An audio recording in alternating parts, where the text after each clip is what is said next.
एकेकाळी एका राज्यात बाजूला एक राक्षस राहत होता. तो खूप शक्तिशाली होता. गावातील लोक त्याच्या भीतीने थरथरत असत. जो कोणी त्याच्याशी लढायला जाई तो परत कधीच येत नसे. राजाचा मुलगा शूर राजकुमार हे पाहून खूप दुःखी झाला. त्याने ठरवले की तो राक्षसाचा अंत करणार. पण राक्षस इतका बलवान होता की त्याला मारणे अशक्य वाटत होते. दिवशी राजकुमाराला जंगलात एक वृद्ध साधू भेटला. साधू म्हणाला, राक्षसाचा जीव त्याच्या शरीरात नाही, त्याचा जीव एका पोपटात आहे.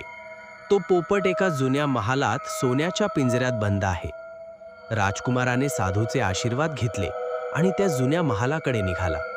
महाल खूप भयानक आणि अंधारलेला होता. अनेक अडथळे पार करून तो आत गेला. शेवटी त्याला सोन्याचा पिंजरा दिसला आणि त्यात पोपट बसला होता. राजकुमाराने सावधपणे पिंजरा उघडला. जसे त्याने पोपटाला पकडले तसे राक्षस दूर जंगलात तडफडू लागला.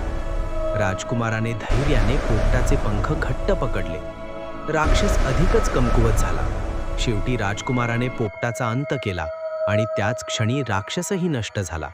राज्यात पुन्हा शांतता आणि आनंद परत आला. लोकांनी राजकुमाराचे मोठे